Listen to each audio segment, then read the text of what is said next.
Hey, it's Holly with a little suburban garden. Today I'm going to be taking that yummy basil and turn it into pesto.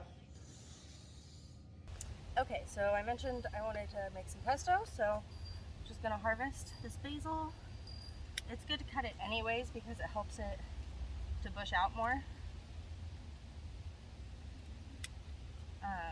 If I'm just picking off the tops to keep it from flowering, I'll just kind of use my fingers and just pinch it off. But since I'm cutting a little down lower, since I actually want to use it for things, I'm gonna go ahead and just trim. Use my trimmers.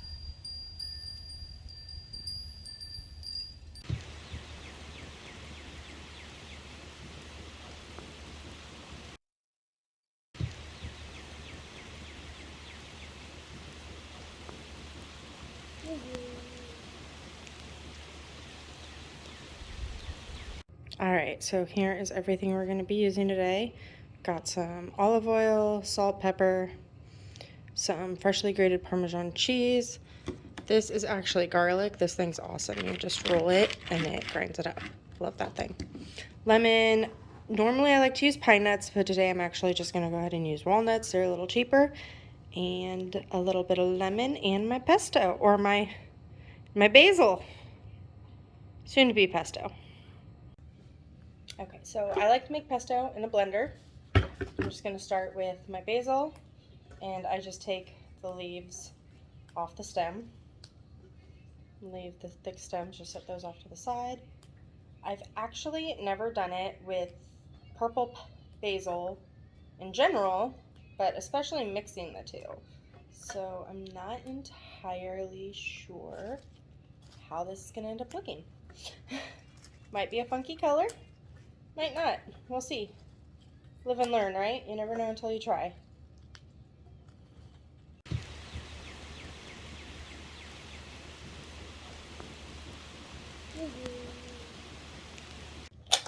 This lettuce leaf basil is so big, leaf-wise, I mean with how my blender is, I'm just going to go ahead and blend it a little now, just to help give me a little more room.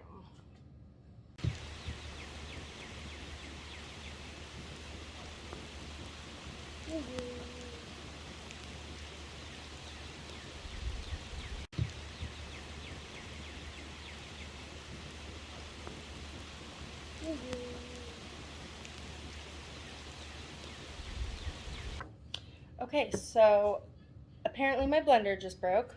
That's fun. So now I have this little small food processor to work with.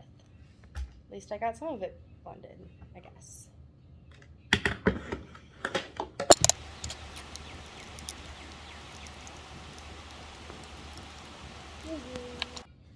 So it appears I should hopefully have just enough room in this. Just enough. I mean, well.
Okay, so it's looking pretty decent. So I'm going to go ahead and with a clean spoon, try a little.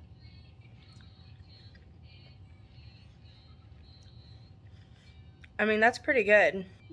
I don't think I need to add anything. Okay, so I went ahead and put it into some 4-ounce mason jars.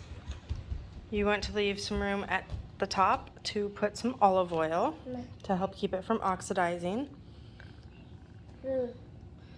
and I then like to stick it. Okay, so I went ahead, it filled 3 4-ounce size mason jars, left a little room at top for expansion, and also to top it with olive oil. And then I will close them up and stick them in Ziploc bags and put them in the freezer. I like to put them in the Ziploc bags just in case for whatever reason they break. They will still be at least somewhat protected. That won't splatter everywhere or cause a huge mess or anything. And pesto is as easy as that. Now you can put it on pasta, gnocchi, sandwiches, whatever your heart desires.